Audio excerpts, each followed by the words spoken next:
Hey everyone, Technomentary here with a video for you guys. In today's video, we're going to talk about iOS 26, the latest version on the iPhone 12 Pro. We're going to talk about the main features, the battery life, the performance, and if you should update to this version or not yet. So let's dive right into it. So this update, it's almost close to 10 gigs of data. So in your settings, if you go to general, software update, you'll see this update available on it. And you can see what's new and such on it. You can learn more about it. But this update, as I mentioned, a little over 10 gigs. So if you don't have storage, you'll need to go into your iPhone storage and clear some data. So make sure you have enough storage. Now, other thing about this update is a big UI design change from the lock screen 3D animation to even the liquid glass feature. If you long press and hold any icon, click on edit, and then click on edit here and then go ahead and customize. See this clear option, and you can see here now it's known as this liquid glass interface. Again, quite of a difference in terms of this update here, which is going to change a lot here. Now there's also other updates as well that it comes with. You can learn more about these new updates. As I mentioned, the design change, the 3D effect on the lock screen, and then you can also stretch out the time to make it look bigger. And then you're also see being able to add background to messages. So you can go into the messages now on someone's profile. You can click on it and change the background. You can add a voting option so that you can vote on messages.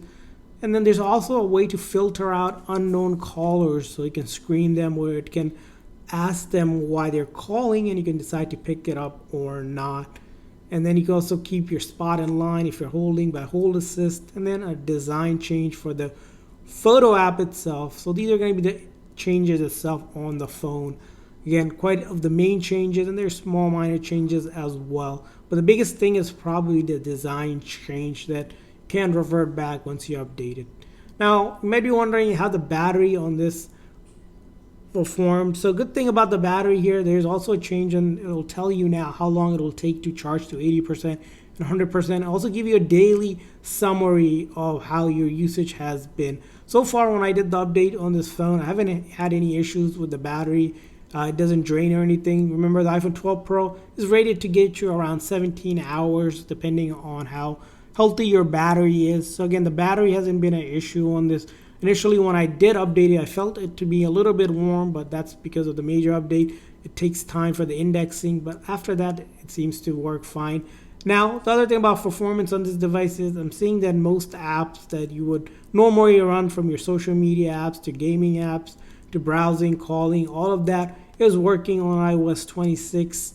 So even if you're using this as a daily driver phone, you shouldn't have any issues with using most of your popular apps as you would use. You might have to update the app if you haven't updated in the App Store, but that shouldn't be a big issue. You can just do that simply by going to the App Store and then just updating it accordingly. So good news is most apps are working without any issues on this device, which again brings us to our last question, is if it's worth it or not to update to this version. First of all, iOS 26 just came out, and this is a 5-year-old phone, so you might see a little bit of a slowness in the beginning when you use it, because iOS 26 is more optimized for the newer phone, the iPhone 17, most likely iPhone 14 and later would probably benefit from iOS 26, but this one is a little bit on the older side of the phone, so you may notice slight, again, very slight, small, maybe decrease in performance, which might not be really much to think about, but that's going to be the option. And because it is such a new version, you might want to wait for the .2 or .3 version before you do update to it. You might want to stay on iOS 18.7 because, again, bug fixes are going to be out later on to fix any issues that are discovered later on. But if you did update to any of this version, or if you had experience on it, do share it in the comment section, and I hope you guys found this review helpful. If so, please consider hitting that like and subscribe button for more reviews like this, and we'll see you in the next one.